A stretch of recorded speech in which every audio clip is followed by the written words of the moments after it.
wabarakatuh. Hai teman-teman, selamat pagi. Gimana kabarnya hari ini? Semoga kalian sehat selalu ya.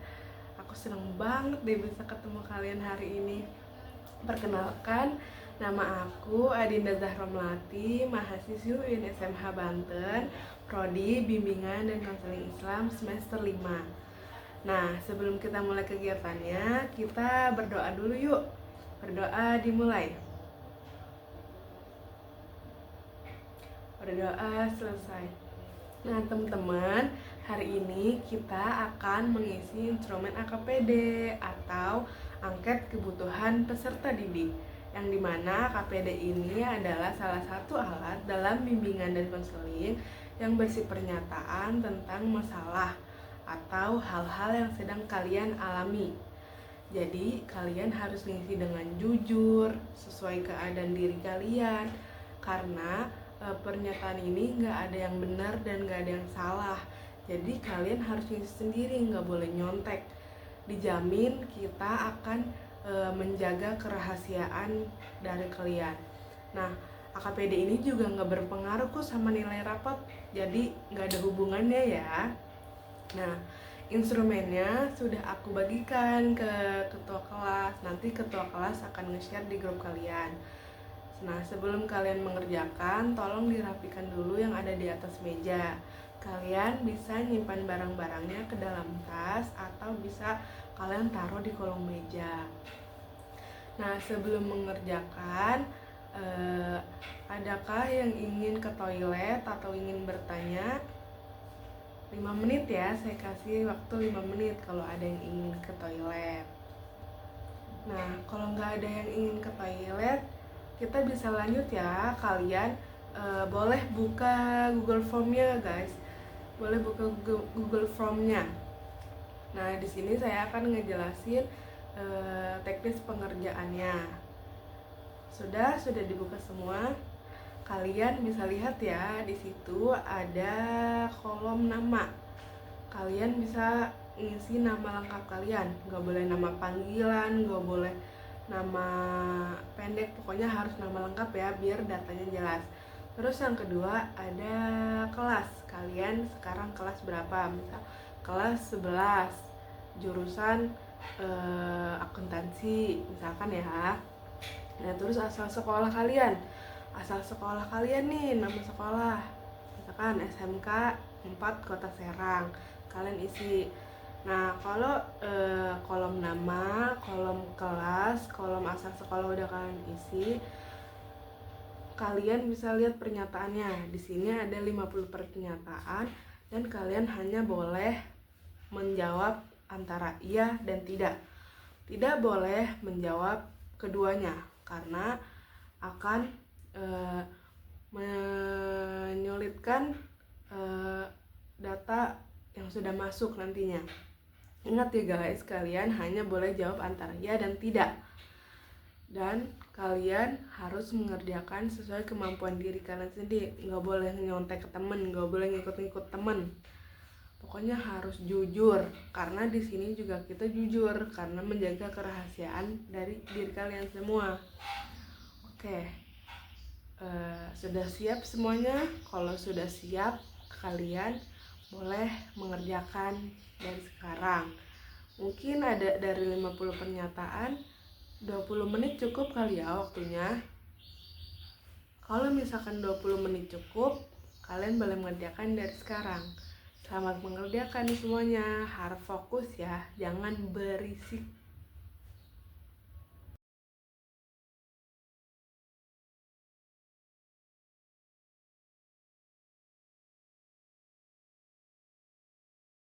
Assalamualaikum warahmatullahi wabarakatuh.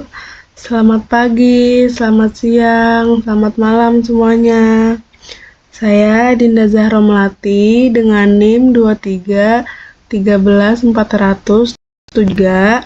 kelas BKI 5B ingin menjelaskan tentang pengolahan data AKPD atau angket kebutuhan peserta didik. Nah, pada kali ini saya eh, AKPD di kelas SMK atau SMA kelas 11. Nah, pertama kita sudah masuk ke Excel ya. Ini aplikasinya bisa kalian searching di internet. Kalian download, nanti langsung masuk ke Excel. Nah, sebelumnya di sini ada bagian home atau beranda. Nah, di bagian home ini kita bisa ngisi nama sekolah, yaitu SMK 4 Kota Serang, dan kelas, yaitu kelas 11 TKR O2. Dan ini tahun pelajarannya, karena data yang saya punya data di tahun kemarin, yaitu di tahun 2024-2025. Nah, selanjutnya ada angket. Nah, angket ini ada 50 pertanyaan. 50 pertanyaan ini terbagi menjadi 4 bidang, yaitu bidang pribadi, bidang sosial, bidang belajar, dan bidang karir. Selanjutnya ada entry. Nah, di entry ini sudah ada data atau hasil dari AKPD yang sudah diisi oleh teman-teman SMK 4. Nah, di atasnya ada lembar jawab. Lembar jawab ini kita isi sekolah, kita isi kelas, dan jumlah siswanya di sini ada 27. Dan di sebelah kiri paling pojok ini ada nama-nama siswanya yang sudah mengisi. Nah, di 4 bidang tadi kita bedakan warnanya. Jadi di bidang pribadi warna hijau, bidang sosial warna kuning, dan bidang belajar di warna orange. Terus bidang karir warna krem. Ini supaya kita mudah melihatnya di bidang mananya. Nah, di sebelah kanan ini ada total. Total ini dari 50 pernyataan, misalkan dia mempunyai 25 permasalahan.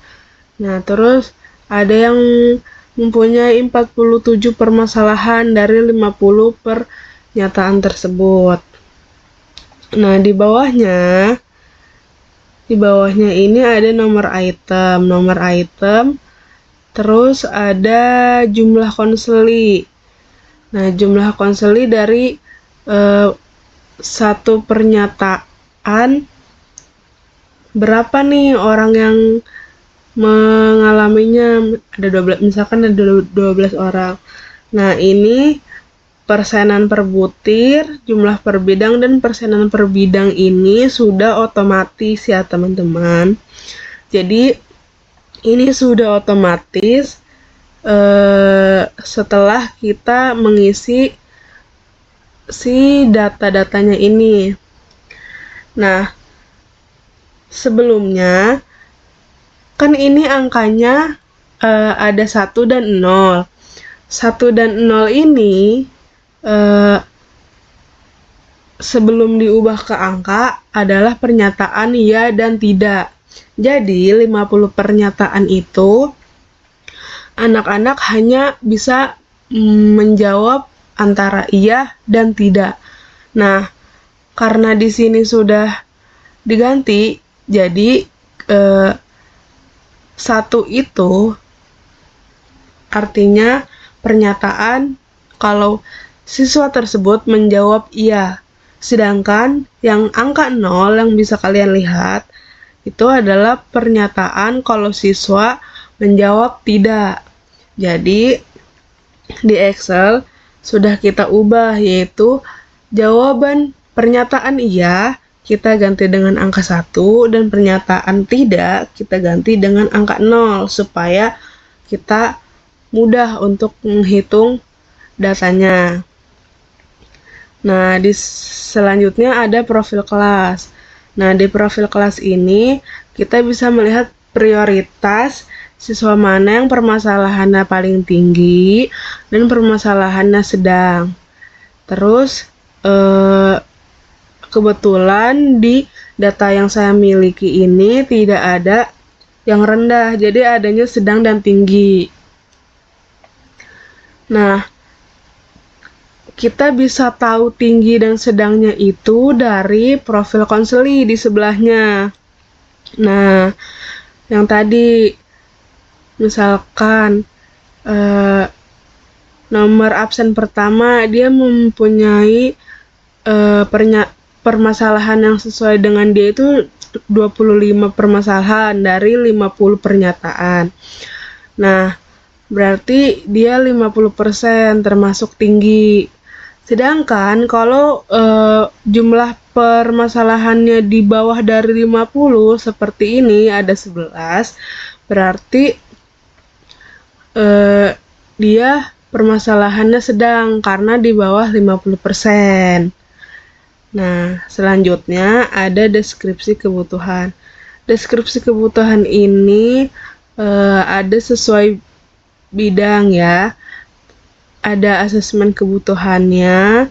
Asesmen kebutuhan itu pernyataan yang kita masukkan ke Google Form. Ini asesmen kebutuhannya. Nah, di sampingnya ada rumusan kebutuhan. Misalkan di bidang pribadi, asesmen kebutuhannya kualitas ibadah saya pada Tuhan Yang Maha Esa masih belum baik. Nah, rumusan kebutuhannya berarti siswa perlu meningkatkan kualitas ibadah pada Tuhan Yang Maha Esa. Nah, terus di bidang sosial ada misalkan saya belum bisa memiliki kepekaan diri dan sosial. Nah, rumusan kebutuhannya berarti siswa harus memiliki kepekaan diri dan sosial. Selanjutnya ada deskripsi kebutuhan dan sarana. Di sini masih kosong karena ini kebutuhan dan sarana dan prasarana ini tergantung sekolah memerlukan apa. Nah, terus ada rumusan tujuan. Rumusan tujuan hampir sama kayak kebutuhan, deskripsi kebutuhan. Kan ada rumusan kebutuhan dan ada tujuan layanan. Bedanya di tujuan layanan, di mana misalkan ini meningkatnya kualitas ibadah pada Tuhan, tujuan layanannya agar peserta didik atau konseli dapat meningkatkan kualitas ibadah pada Tuhan Yang Maha Esa. Seperti itu ya. Ini ada bidang pribadi, bidang sosial, bidang belajar, dan bidang karir. Selanjutnya ada komponen. Komponen ini tentang materi atau topik atau kegiatan, jumlah layanannya, proporsi, perhitungan waktu atau jam. Kemudian ada pengembangan tema. Nah, pengembangan tema ini melengkapi dari deskripsi kebutuhan dan rumusan tujuan, di mana kan ada rumusan kebutuhan, ada tujuan layanan, dan ada topik dan tema. Topik misalkan dengan bidang pribadi, rumusan kebutuhannya meningkatkan kualitas ibadah pada Tuhan Yang Maha Esa. Tujuan layanannya peserta didik atau konseli dapat meningkatkan kualitas ibadah pada Tuhan Yang Maha Esa. Maka topik atau tema yang dapat diambil yaitu kiat meningkatkan ibadah. Gitu ya teman-teman. Nah, selanjutnya ada action plan. Action plan ini bisa kita lihat ada tujuan layanan sama seperti tadi. Terus ada komponen layanan. Komponen layanan yang dibutuhkan dari si konseli tersebut. Terus ada strategi layanannya. Ada konseling individual, bimbingan klasikal, bimbingan kelompok, dan yang lain. Terus materinya sesuai dengan tujuan layanan. Terus metode yang digunakan itu bisa tergantung kebutuhan. Metode, media, itu bisa tergantung kebutuhan yang diambil. Nah, selanjutnya ada PROMES atau program semesteran, di mana kita bisa membuat program semesteran dari misalkan di bulan semester ganjil atau genap. Di sini ada PROMES, contohnya PROMES di semester ganjil. Ini seperti ini ke bawah. Nah, terus ada PROMES genap. Kurang lebihnya sama, cuma mungkin pelaksanaannya aja yang berbeda karena ganjil dan genap. Terus di sini ada rencana pelaksanaan layanan. Misalkan tadi di action plan strategi layanannya bimbingan klasikal. Berarti kita nanti akan membuat RPL bimbingan klasikal ya, teman-teman. Nah, nanti membuat RPL-nya saya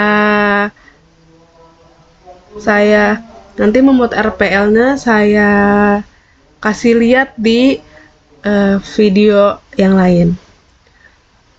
Nah, mungkin itu saja yang bisa saya sampaikan dari pengolahan data pada instrumen AKPD.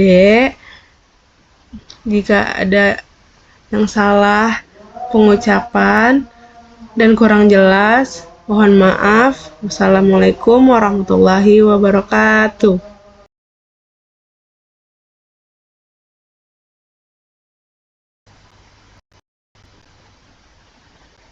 Selanjutnya, saya akan menjelaskan tentang laporan hasil analisis data AKPD atau angket kebutuhan peserta didik.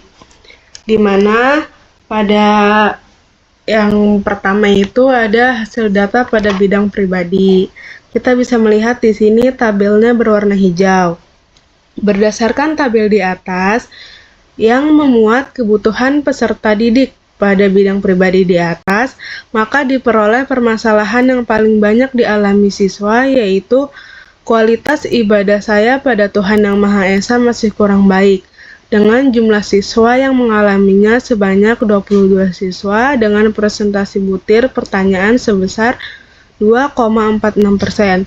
Jadi bisa kita lihat di bidang pribadi permasalahan yang paling dominan atau menonjol yaitu kualitas ibadah saya pada Tuhan Yang Maha Esa masih kurang baik.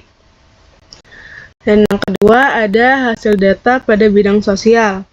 Ini tabelnya di sini berwarna kuning. Berdasarkan tabel di atas yang memuat kebutuhan peserta didik bidang sosial di atas, maka diperoleh permasalahan yang paling banyak dialami siswa, yaitu saya belum tahu tentang bentuk kenakalan remaja saat ini, dengan jumlah siswa yang mengalaminya sebanyak 22 siswa dengan persentase butir pertanyaan sebesar 2,46%. Jadi, saya tegaskan di sini permasalahan yang paling dominan atau menonjol, saya belum tahu tentang bentuk kenakalan remaja saat ini. Yang ketiga, hasil data pada bidang belajar. Di sini tabelnya berwarna orange, di mana berdasarkan tabel di atas yang memuat kebutuhan peserta didik bidang belajar di atas, maka diperoleh permasalahan yang paling banyak dialami siswa, yaitu saya merasa belum menemukan cara belajar yang efektif, dengan jumlah siswa yang mengalaminya sebanyak 23 siswa dengan persentase butir pertanyaan sebesar 2,57%. Di sini permasalahan yang paling dominan yaitu saya merasa belum menemukan cara belajar yang efektif. Dan yang terakhir hasil data pada bidang karir. Di sini tabelnya berwarna krem. Berdasarkan tabel di atas yang memuat kebutuhan peserta didik bidang karir di atas, maka diperoleh permasalahan yang paling banyak dialami siswa, yaitu saya masih memiliki keraguan dengan pilihan cita-cita atau karir, dengan jumlah siswa yang mengalaminya sebanyak 22 siswa dengan persentase butir pertanyaan sebesar 2,46%. Nah, jadi di bidang karir ini yang paling menonjol adalah permasalahan saya masih memiliki keraguan dengan pilihan cita-cita atau karir. Pada bidang belajar yang paling menonjol adalah saya merasa belum menemukan cara belajar yang efektif. Dan pada bidang sosial, permasalahan yang menonjol adalah saya belum tahu tentang bentuk kenakalan remaja saat ini. Dan yang terakhir di bidang pribadi, permasalahan yang dominan atau menonjol adalah kualitas ibadah saya pada Tuhan Yang Maha Esa masih kurang baik. Nah, mungkin ini saja yang bisa saya jelaskan tentang laporan analisis data AKPD. Terima kasih.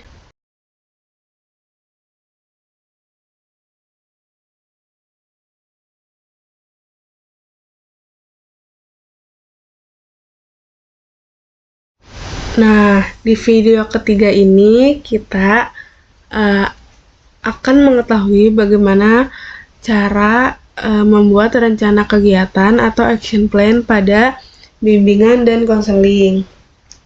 Yang pertama, kita mengisi dulu ini datanya. Kita mengisi data SMK 4 Kota Serang. Nah, di action plan ini terdapat bidang layanan yang 4, yaitu pribadi, sosial, belajar, dan karir. Nah, kemudian ada tujuan layanannya. Tujuan layanan ini adalah permasalahan yang dialami oleh para konseli, yaitu permasalahan yang dominan. Selanjutnya ada komponen layanan, yaitu ada strategi layanan, kemudian ada kelas, ada materi, metode, media, dan evaluasi. Nah, gimana kita menentukan komponen layanan, strategi layanan, materi, metode, dan medianya? Di video sebelumnya, dari kita melihat hasil analisisnya, yaitu di bidang pribadi, permasalahannya ini konseli harus meningkatkan kualitas ibadah pada Tuhan Yang Maha Esa. Nah, kita bisa lihat di aplikasi AKPD-nya. Nah, kita lihat di bagian bidang pribadi. Nah, yang pertama, di sampingnya ada komponen layanan. Komponen layanannya layanan responsif, terus strategi layanannya konseling individual, materinya kiat meningkatkan ibadah, metodenya ceramah dan diskusi, medianya menggunakan slide PowerPoint, evaluasinya yaitu evaluasi proses dan hasil. Setelah itu, kita bisa mengisi di sini komponen layanannya yang seperti tadi, yaitu layanan responsif, strategi layanannya konseling individual, materinya kiat meningkatkan ibadah, metodenya wawancara dan diskusi, kemudian medianya menggunakan slide PowerPoint, evaluasinya proses dan hasil. Selanjutnya ada di bidang sosial, yaitu pemahaman tentang bentuk-bentuk kenakalan remaja dan cara menghindarinya. Kita lihat di sini di bidang sosial, yaitu kenakalan remaja. Bentuk-bentuk kenakalan remaja.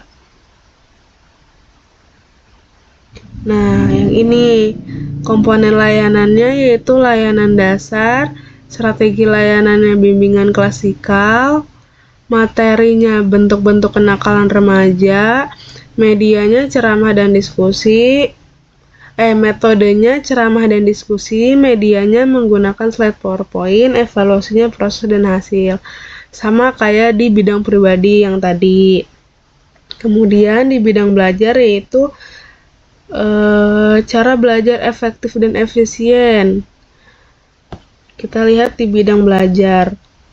Nah, di bidang belajar ini sama ternyata seperti bidang sosial, yaitu layanannya layanan dasar, komponennya komponen layanan dasar, strategi layanannya bimbingan klasikal, materinya, cara belajar efektif dan efisien, metode dan medianya, dan evaluasinya sama, yaitu metode ceramah dan diskusi, medianya slide PowerPoint, evaluasinya proses dan hasil. Nah, kita pindahkan ke sini. Nah, yang ketiga di bidang karir. Kita lihat, yaitu tentang mengidentifikasi cita-cita karir di masa depan. Kita lihat di bidang karir. Nah, di bidang karir ternyata komponen layanannya itu peminatan dan perencanaan individual, strategi layanannya konseling individual, materinya identifikasi pilihan karir atau cita-cita yang sesuai. Nah, di bidang karir ini yang membedakan metode dan medianya ini disesuaikan dengan pendekatan yang digunakan konselor ke konselingnya. Sedangkan evaluasinya masih sama, yaitu proses dan hasil. Nah, di sini di bidang karir, komponen layanannya peminatan dan perencanaan individu, strategi layanannya konseling individual, materinya identifikasi pilihan karir. Nah, di metode saya memilih metode wawancara, refleksi diri, dan tes minat bakat. Sedangkan di medianya saya menambahkan slide PowerPoint, buku panduan karir, dan lembar identifikasi. Dan proses dan hasilnya masih sama. Nah, sampai di sini mungkin di action plan hanya ini yang bisa saya jelaskan. Nah, di video selanjutnya kita akan memindahkan rencana kegiatan atau action plan ini ke dalam program semesteran bimbingan konseling.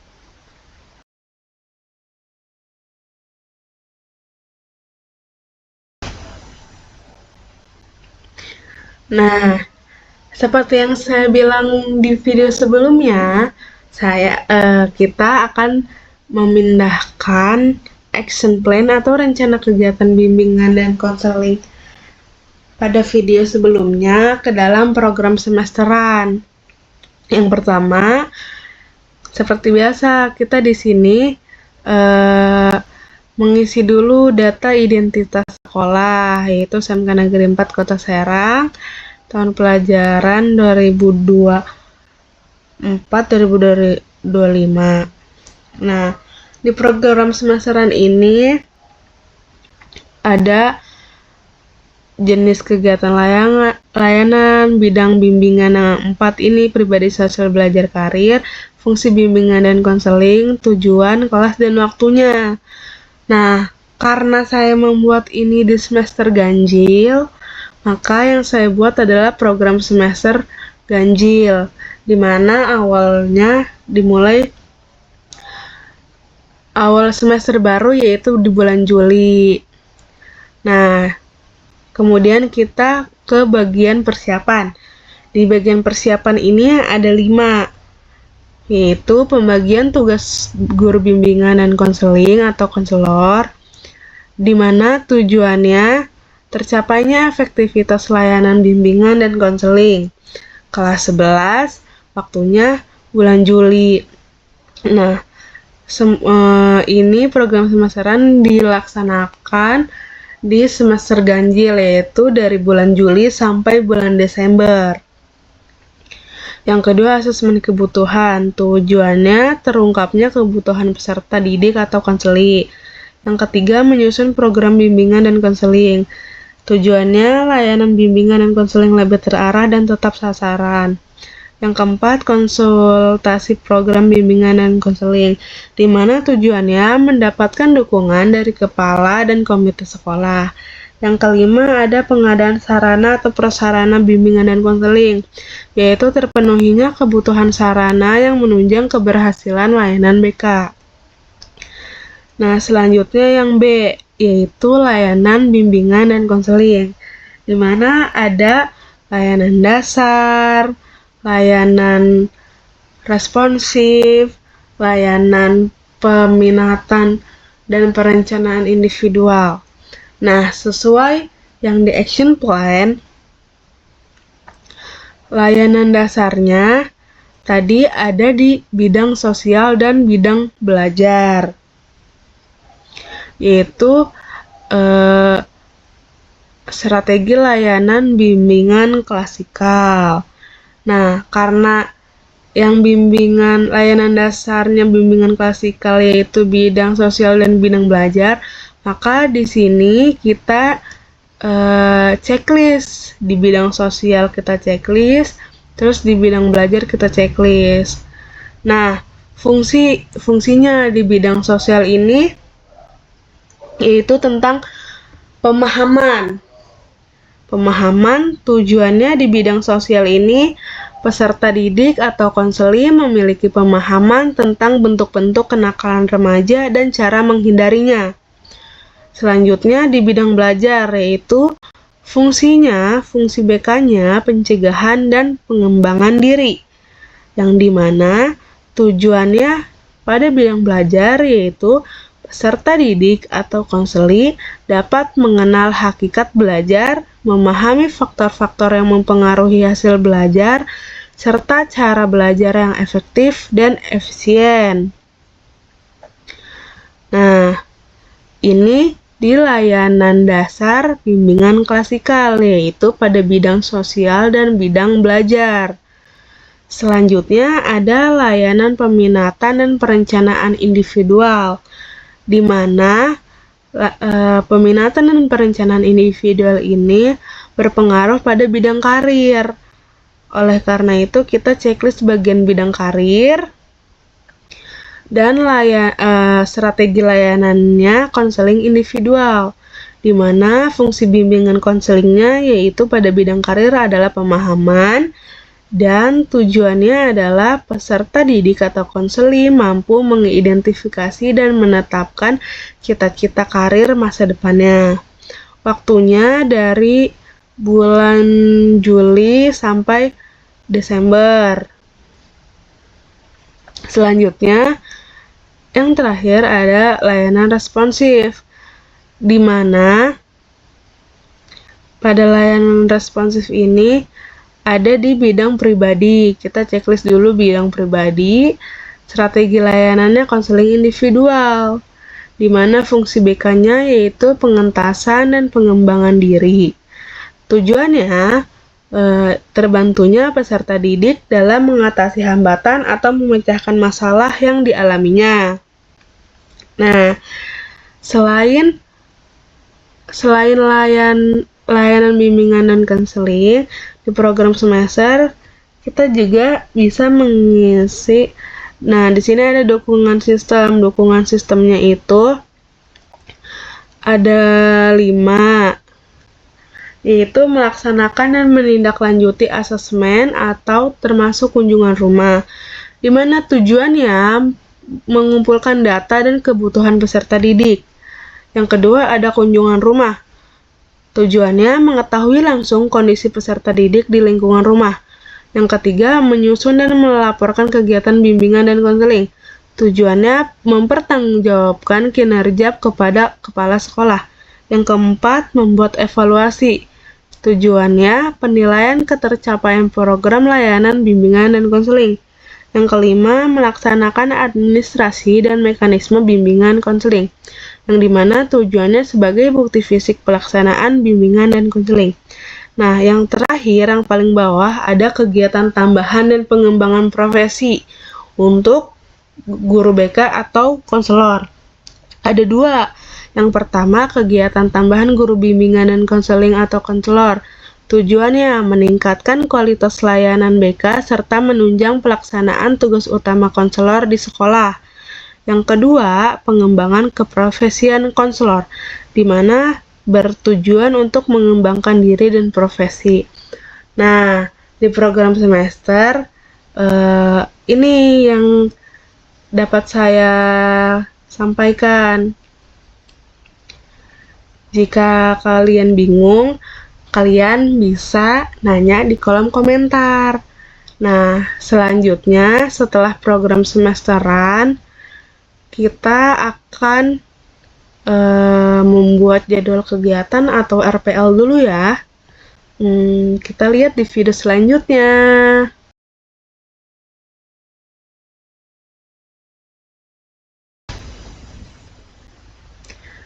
Selanjutnya, kita akan membuat RPL atau rencana pelaksanaan layanan. Nah, di action plan kan kita ada dua strategi layanan yang bimbingan klasikal dan duanya konseling individual. Nah, di sini saya akan memberikan contoh rencana pelaksanaan layanan atau RPL yang konseling individual.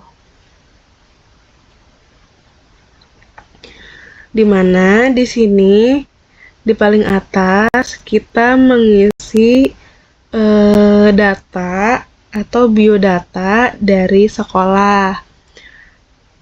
Karena saya datanya dari SMK Negeri 4 Kota Serang, maka di sini kita isi Pemerintah Provinsi Banten, Dinas Pendidikan, SMKN 4 Kota Serang, dan di sini ada alamatnya, alamat sekolah.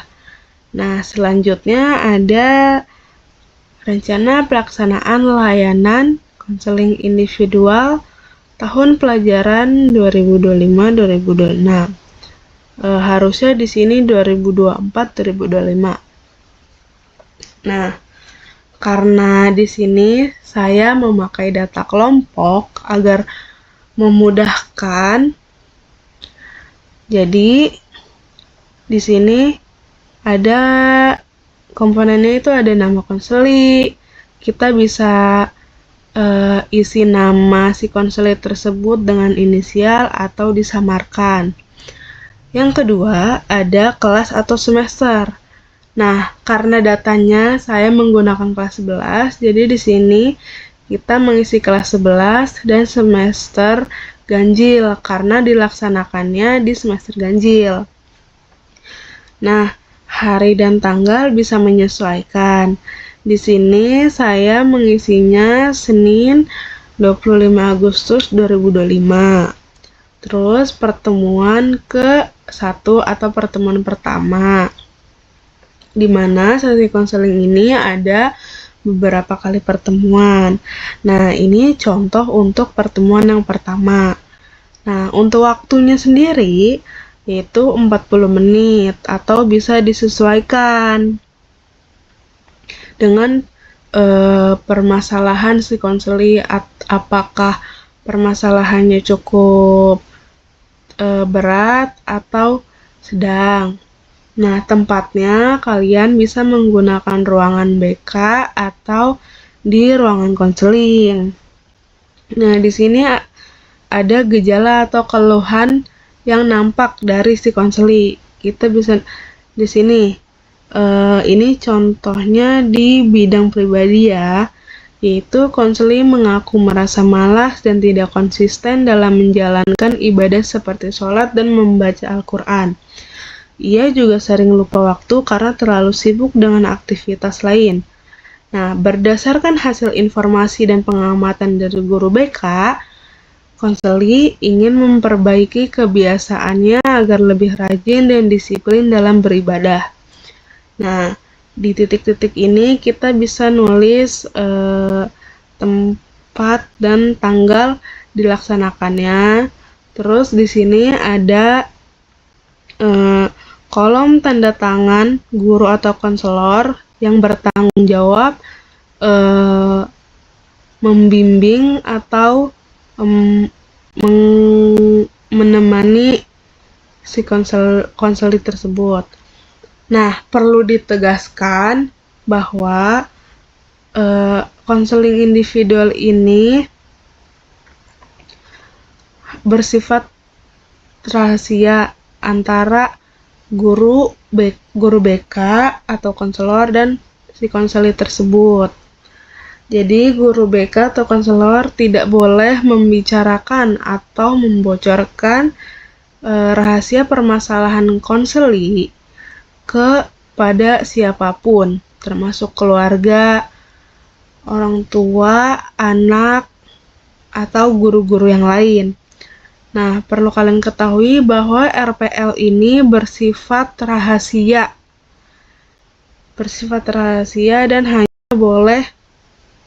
Dan hanya guru BK atau konselor yang boleh mengetahuinya dan boleh dipegang oleh guru BK dan konselor. Nah, ini contoh RPL konseling individual.